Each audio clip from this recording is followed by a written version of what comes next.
नमस्ते। आप सभी का एक बार पुनः आपकी अपने इस यूट्यूब चैनल हिंदी वाले व्हाट्सएप पर बहुत बहुत स्वागत है। दोस्तों, हम कक्षा 12 की हिंदी साहित्य की पाठ्य पुस्तक अंतरा के पद्य खंड के 8वें पाठ है, जिसका शीर्षक है 12 मासा। रचनाकार है मलिक मोहम्मद जायसी पर चर्चा कर रहे थे। ये उन पर लगातार हमारी चौथी कक्षा होगी। सबसे पहले वीडियो में उनका जीवन परिचय पढ़ा, उसके बाद में अगहन मास में हुए नागमती की विरह वेदना पढ़ी, और उसके पश्चात पौष माह में और नागमती की विरह वेदना के बारे में अध्ययन किया, उनकी व्याख्या पढ़ी। और आज हमें और उनकी विरह वेदना का वर्णन पढ़ेंगे, जो कि माघ महीने का होगा। ठीक है, माघ माह का। आपने बूढ़ी दादा नहीं देखी माँ क्या कि नहीं कि मिन सर पो माँ, वो माँ जो है वो माघ के नाम से लिखा जाता है। तो दोस्तों, आज देखिए कक्षा 12 हिंदी साहित्य अंतरा 2 पद्य खंड 8वां पाठ 12 मासा और मलिक मोहम्मद जायसी। और मलिक मोहम्मद जायसी की रचना पद्मावत, जिसमें से जिसके नागमती वियोग खंड में से 12 मासा नामक प्रकरण से और इन 4 पदों को हमारे पाठ्यक्रम में शामिल किया गया है। देखते क्या होता है इसकी, और जो बुनियादी जानकारियां हैं वो जानने के लिए यदि आप पहली बार इस वीडियो को देख रहे हैं तो दूसरे को देखें, इससे पहले वालों को देखें, और चैनल से यदि नहीं जुड़े हैं तो आप जुड़ सकते हैं जब आप संतुष्ट हो। उसके पश्चात देखें कि लागे हूँ माँ है परे अब पाला, बीर है काल भयूं जड़े काला, पहल पहल तन रुई जो जहाँ पे हहली हहली अधिको ये कांपे, आई सूर होई तपुरे नाहा, ते ही बिन उजाड़ न छूटे माहा, ए ही मास उपजे रस मूलू, तू सो भंवर मोर जोबन फूलू, नैन चुवही जस माँ हुटे नीरू, ते ही जल अंगे लाग सरसीरू, टूट ही बूंद नहीं है बूंदे, टूट ही बूंद पर ही जस ओला, बिर है पवन होई मारे झोला, के ही के सिंगार को पहिर पटोरा, ये नहीं हार नहीं होई डोरा, तुम बिनु कंता धनी हरुई, तन तीन वर झोल, ते ही पर बिरह जराई के, चहते चहे उड़ावा जोर। नागमती अपने पति रत्नसेन को और संबोधित करते हुए और अपनी विरह वेदना का वर्णन करती हुई कह रही है कि माघ के महीने में और मेरी स्थिति किस प्रकार की हो जाती है। या हम कहें कि नागमती की तरफ से और मलिक मोहम्मद जायसी साहब ने अपनी बातें, अपनी कल्पना और वहां प्रस्तुत की है। देखिए क्या कहें कि लागे माँ है परे अब पाला, कि माघ का महीना लग गया है। सॉरी, एक बार शब्दार्थ देखते हैं शब्द संपदा में। माघ का मतलब माघ का महीना, पाला का अर्थ है अत्यधिक सर्दी के कारण पानी का जमाव बिंदु पर चले जाना। और हम देखते हैं कि सर्दी के मौसम में सरसों इत्यादि फसल में कई बार कहते हैं कि पाला मार गया, अर्थात तो सर्दी मार गई, तो भयंकर रूप से सर्दी पड़ती है। तो बाहर पानी की जो बूंदे हैं, उसकी जो बूंदे या किसी भी जल पात्र में यदि पानी भर के रखा हुआ है, जल भरा हुआ है, तो वह बर्फ के रूप में जम जाता है, उसे पाला कहा जाता है। काला का अर्थ है काल, पहल का अर्थ है हर पल या पल पल, झांपे का अर्थ है ढकना, हहली मतलब अत्यधिक सर्दी से कांपना, सॉरी अत्यधिक सर्दी के कारण या अत्यधिक सर्दी से कांपना। तप्पू का अर्थ तपना, नाह का अर्थ नाथ या पति, छूटे दूर होना, कि छूटना, दूर होना, अलग होना, यही इसी उपजे अर्थात विकसित होना, रस मूलू अर्थात काम भावना, मोर मेरा, जोबन यौवन का अर्थ है यौवन, फूलू का अर्थ है पुष्प या फूल, नयन का अर्थ है नयन, चुवही का मतलब है श्रावित होना या रिसना, टपकना। जैसे घर की छत चूने लगती है तो वो चुवही, रिसना, टपकना या श्रावित होना। जस का अर्थ है जैसे, माहुट का अर्थ है मावट, माहुट का अर्थ क्या है, मावट है। और नीरू का अर्थ है नीर या जल, सर का अर्थ है शर या बाण, चीरू का अर्थ है चीर, वस्त्र। टूटे ही बूंद मतलब गिरने वाली बूंद, झोला का अर्थ है झोल मारना या हिलाना, जैसे झूला देते तो और एक आदमी पीछे से उसको जब धक्का देता है वो झोल कहलाता है। और नागवती की स्थिति भी वो हो रही है कि हवा से भी और झोल लग रही है। के ही का अर्थ है किसके लिए, पहिर का अर्थ है पहनना, धारण करना, वस्त्र। पटोरा का अर्थ है रेशमी, वस्त्र, गीये का अर्थ है गर्दन या ग्रीवा, डोरा का अर्थ है धागे के समान पतली, धनी का अर्थ है स्त्री या पत्नी, सॉरी डोरा का अर्थ है धागे के समान पतली और धनी का अर्थ है स्त्री या पत्नी, नागमती के लिए प्रयुक्त हुआ है। तिनुवर मतलब तिनका, जराई का अर्थ है जला करे, झोल का अर्थ है राख और हरुई का अर्थ है हल्का। एक दोस्तों ये जो शब्द है ना तिनुवर, आपकी 112 की पाठ्य पुस्तक के अंतरा के भाग 2 में ये तीसरे पद में ये तिरुवर शब्द लिखा हुआ है और इसकी जो मूल पाठ्य पुस्तक मूल जो पुस्तक है पद्मावत उसमें और इसे तिनुवर शब्द के रूप में उल्लेखित किया गया, तो हमने यहाँ तिनुवर ही लिखा है और तिनुवर ही फिट बैठता है। तिरुवर यहाँ प्रासंगिक भी नहीं है और वो जमता भी नहीं है। अब देखें कि नागमती और कहती है अपने पति रतन सेन से या रतन सेन को याद करके उनको स्मरण करके कहती है, सोचती है कि लागे माह है, माघ महीना लग गया है, परे अब पाला, पाला भी पड़ने लगा है, विरहा काल भयऊ जड़ काला, कि यह तो विरह का समय, काल का अर्थ क्या होता है? समय होता है। इस काल का अर्थ समय है और इस काला का अर्थ काल है। काल से अर्थ क्या है? मृत्यु है। काल का अर्थ क्या है? मृत्यु। देखिए क्या कहते हैं कि माघ महीना लग गया है और पाला पड़ने लगा है, विरह काल, विरह का यह समय, यह अवधि, भयऊ जड़ काला, कि यह तो जड़ का अर्थ भयंकर, यह भयंकर मृत्यु के समान भयऊ हो गया है। पहल पहल तन रुई जो जापे, कि पल पल जितनी भी रुई इस तन को रुई से जितना भी ढकने का प्रयत्न करते हैं, हहली हहली अधिको ये कांपे, उतने ही हहर हहर करे, और यह जो हृदय है, ये करता हृदय, ये और ज्यादा कंपायमान हो जाता है, और ज्यादा कांपने लगता है। क्यों? क्योंकि हृदय में सूल किसका लगा हुआ है? रतन सेन का। आई शूर होई तपुरे नाह, कि हे नाथ, नाथ यहाँ ना कर आपने रखा नाथ या पति, कि हे नाथ आप आइए और सूर्य, सूर्य का अर्थ सूर्य, और आप आकर सूर्य की तरह तपिए, ताकि आपके ताप से मेरा शीत दूर हो सके। तेहु बिन जाड़ न छूटे महा, कि तेही का मतलब तुम्हारे बिना, तुम्हारे अभाव में जाड़ जाड़ा न छूटे, दूर नहीं होता। महा, महा का मतलब मेरा, कि मेरा जो जाड़ा है या मेरी जो सर्दी है वह तुम्हारे बिना दूर नहीं हो सकती।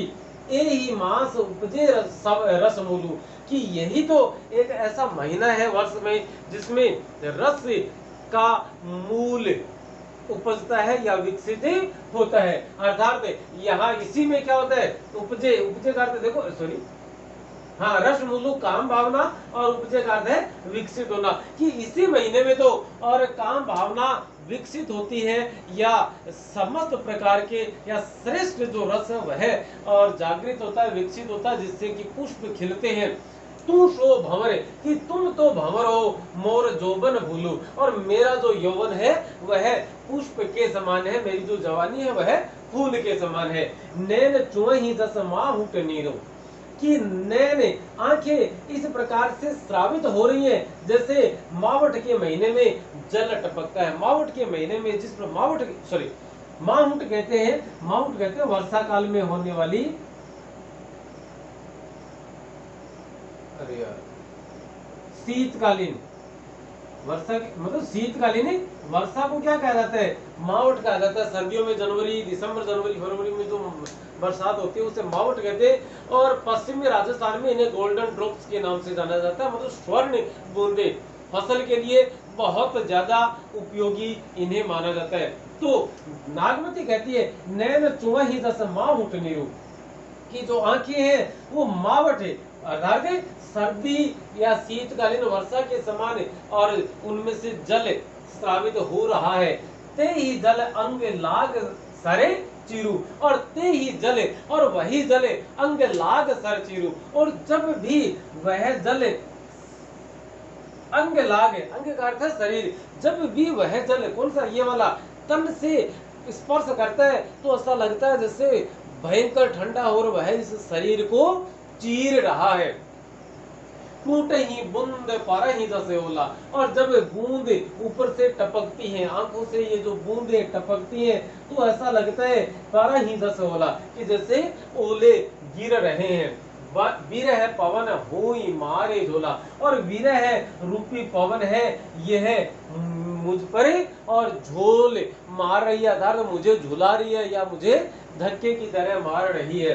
के हिक श्रृंगार को पहिर पिटोरा, और किसके लिए अब मैं श्रृंगार करूं और किसके लिए मैं पटोरा पहनूं, अर्थात रेशमी वस्त्र धारण करूं, क्योंकि मेरे ये श्रृंगार के लिए किए जाते हैं, और श्रृंगार मेरा श्रृंगार तो मेरे पतिदेव मेरे नाथ अपने साथ ही ले गए, दिए नहीं हार। और गर्दन में भी अब तो हालत यह है कि गर्दन में भी हार शेष नहीं रहा है, रही हुई डोरा, गर्दन नहीं हार रही, कि गर्दन में हार नहीं रहा है, हुई डोरा ये बहुत ज्यादा पतली हो गई है, इसकी वजह से जो हार है वह भी पहना नहीं जा सकता है। आगे कहती है तुम बिनु कंता धनी हरोई, कि हे पतिदेव, कंता कहता पतिदेव, हे पतिदेव तुम्हारे बिना, बिना का अर्थ है अभाव में, कि तुम्हारे न होने के कारण से धनी अर्थात तुम्हारी जो पत्नी है वह हरुई, मतलब है हमने शब्दार्थ में आपने यहाँ लिखा है हरुई का अर्थ हल्की,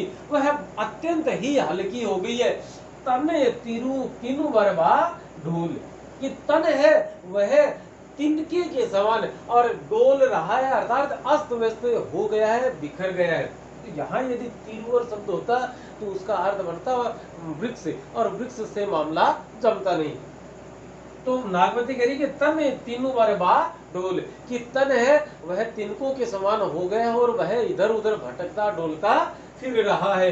ते ही पर विरह जराई के, और इससे इतना, ते ही का अर्थ है इतना होने पर भी, इतना होने पर भी यह जो विरह है यह जलाना चाहता है, चाहे जला कर, के का अर्थ है कर, कि यह इतना होने पर भी, कौन सा, सब कुछ हो गया और तिनके के समान ये शरीर हो गया, बहुत पतला, गर्दन रही नहीं, वस्त्र पहने नहीं, विरह में जैसे हवा की थोड़ी सी भी तो हवा का थोड़ा सा भी झोंका लगता है तो ऐसा लग रहा है जैसे मुझे धक्के मार रही है। इतना सब होने पर भी ते ही पर विरह जराई के, यह जो विरह है यह जला करे, चाहे उड़ावा झोल, और झोल का अर्थ आपने लिखा है राग, कि यह जो विरह है यह मुझे जलाकर राख के समान उड़ा देना चाहता है, अर्थात इस विरह को अभी भी शांति नहीं है कि इतने पर भी रुक जाए। कहने का तात्पर्य है कि विरह रूपी वेदना नागवती की अत्यंत तीव्र है, बहुत ज्यादा है। अब देखेंगे हमें प्रसंग में क्या लिखेंगे। सबसे पहले बात करते हैं प्रसंग की। तो प्रसंग में बच्चों हम लिखेंगे कि विवेच्य पद या आलोच्य पद या प्रस्तुत पद या प्रस्तुत काव्यांश या उक्त पद या उक्त काव्यांश मलिक मोहम्मद जायसी के द्वारा रचित पद्मावती के नागमती वियोग खंड के 12 मासा प्रकरण में से दिया गया है। इस पद में जायसी ने नागमती के माघ महीने के विरह का वर्णन प्रस्तुत किया है, और उसके बाद हमने जो अभी 35 बार लगातार हर एक 35 के सिलसिलेवार पढ़ा वो लिखेंगे, और अंत में हम फिर लिखेंगे। तो प्रसंग में हो गया, उसके बाद में आप व्याख्या लिखेंगे, और व्याख्या के बाद में हम क्या लिखेंगे, विशेष लिखेंगे।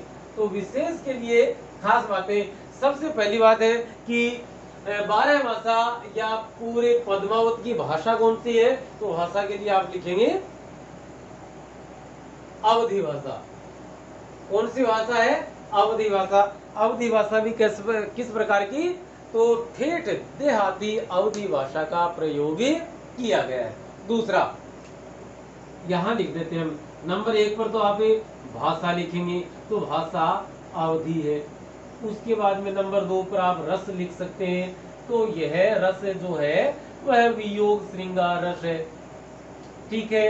नंबर 3 पर आप बात करें तो एक आप चौपाई और दोहा, चौपाई और दोहा छंद लिख सकते हैं, कि चौपाई और दोहा छंद का प्रयोग किया गया है। इसके बाद देखें हेहली हेहली पहल पहल में अनुप्रास अलंकार प्रयुक्त हुआ है। एक बात और दोस्तों, कई बार मैं भी बताता हूँ, आपके और अध्यापक साथी भी बताएंगे और सब सही भी है, जिससे कहते हैं कि जब कारण के अभाव में अर्थात साधन के अभाव में कार्य संपन्न दिखाया जाता है तो वहां विभावना अलंकार माना जाता है। और इस विभावना का को प्रदर्शित करने के लिए बिना, बिनु, बिनु, बिना, बिनु, बिना, भिन्न, अभाव, रहित इत्यादि शब्दों का इस्तेमाल किया जाता है। तो यहाँ देखिए आप कि ये जो बिनु शब्द आ गया तो इसमें हमें और बिनु शब्द देखते ही टूट पड़े कि ले भाई दुश्मन की फौज इकट्ठी है और चला दो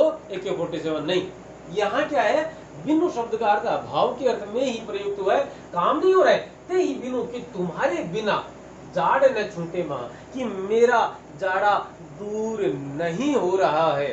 तो यहाँ पर कार्य संपन्न नहीं हुआ है।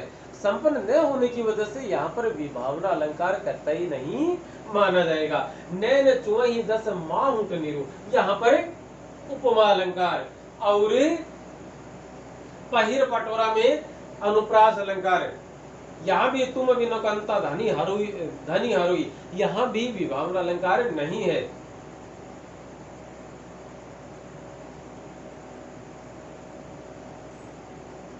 और ये जो था विरह पवन, ये रहा विरह पवन। इसमें क्या है, विरह रूपी पवन, और रूपी शब्द जहां जाता है वहां रूपक अलंकार माना जाता है। तो यहाँ रूपक अलंकार हो गया। और एक चीज और देखें कि ये नहीं नार हार रही हुई डोरा, कि गर्दन नहीं हार रही, कि गर्दन में भी हार नहीं रहा है हुई डोरा, ये डोरे के समान पतली हो गई। डोरा का अर्थ है धागा, ये धागे के समान पतली हो गई है। क्या आप मान सकते हैं कि धागे के समान या धागे के जैसे गर्दन पतली हो सकती है? नहीं। तो यहाँ कौन सा अलंकार हो जाएगा? जैसे मैं बात करूं, रूपक है, अनुप्रास है और अतिशयोक्ति। यहाँ कौन सा अलंकार होगा? गिये नहीं हार रही हुई डोरा, यहाँ हो जाएगा अतिशयोक्ति। यहाँ अतिशयोक्ति अलंकार माना जाएगा।